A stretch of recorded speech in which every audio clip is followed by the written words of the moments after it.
नमस्कार, टीवी 9 राजस्थान पर आज की इनसाइड स्टोरी के साथ मैं हूं भविष्य त्यागी। राजस्थान की सियासत में एक नया विवाद खड़ा हो चुका है, लेकिन यह विवाद राजस्थान तक सीमित नहीं।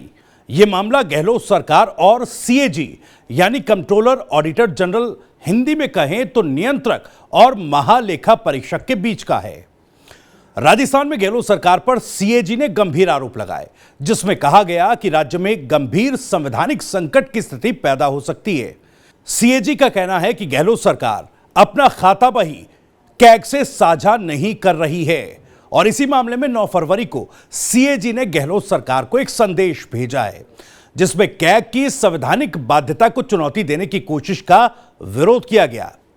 संघीय लेखा परीक्षक की ओर से राजस्थान के मुख्य सचिव उषा शर्मा को यह संदेश भेजा गया।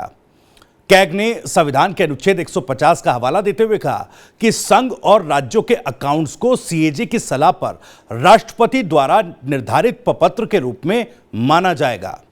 आपको बता दें कि राजस्थान में गहलोत सरकार अकाउंटिंग सिस्टम अमेंडमेंट बिल 2023 पास कराना चाहती है, जिसके मुताबिक राजस्थान में ट्रेजरी और सब ट्रेजरी को हटाकर गहलोत सरकार विभागों को शक्तियां देने वाला नया पे एंड अकाउंटिंग सिस्टम लागू करने जा रही है।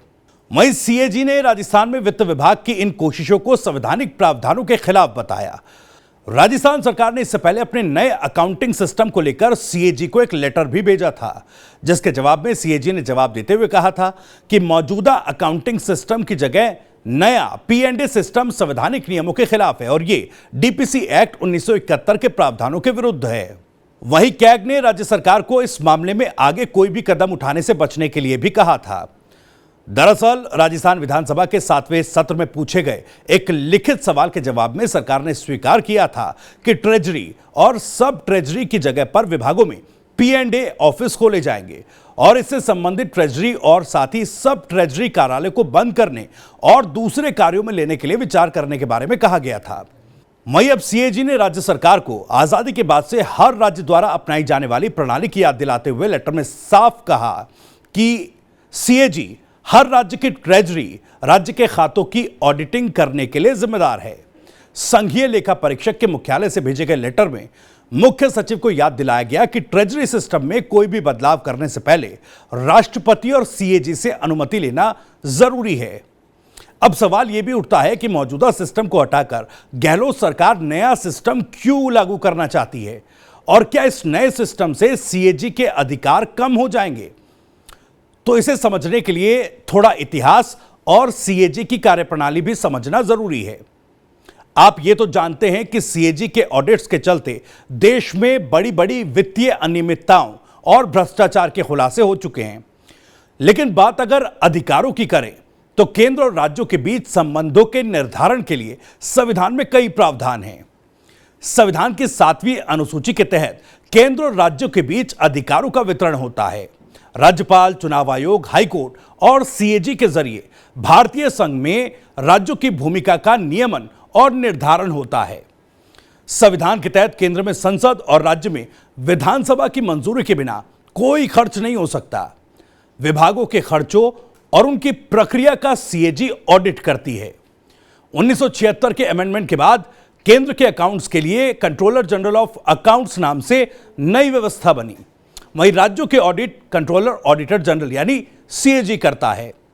वित्त विभाग की सिफारिशों के मुताबिक राज्य सरकारों को पैसा दिया जाता है।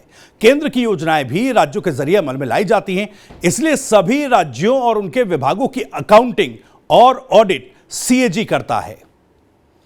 गहलोत सरकार ने 3 साल पहले कई जिलों में ट्रेजरी विभाग में ई बिल का पायलट प्रोजेक्ट शुरू किया था।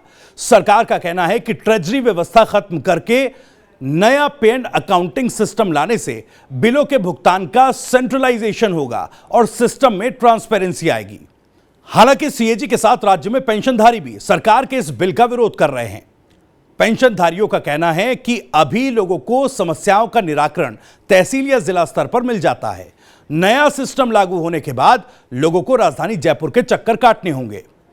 वहीं दूसरी तरफ सीएजी ने भी नए पे एंड अकाउंटिंग सिस्टम को डीपीसी एक्ट 1971 के प्रावधानों के खिलाफ बताकर कोई बदलाव न करने की बात कही। खैर, अभी गहलोत सरकार इस बिल को लाने की कोशिश जरूर कर रही है और यह बिल अगर विधानसभा से पास होता है तो उसके बाद इस मामले में जो गेंद है वो सूबे के राज्यपाल के पाले में होगी और इस नए अकाउंटिंग व्यवस्था का भविष्य भी राज्यपाल की कलम से लिखा जाएगा।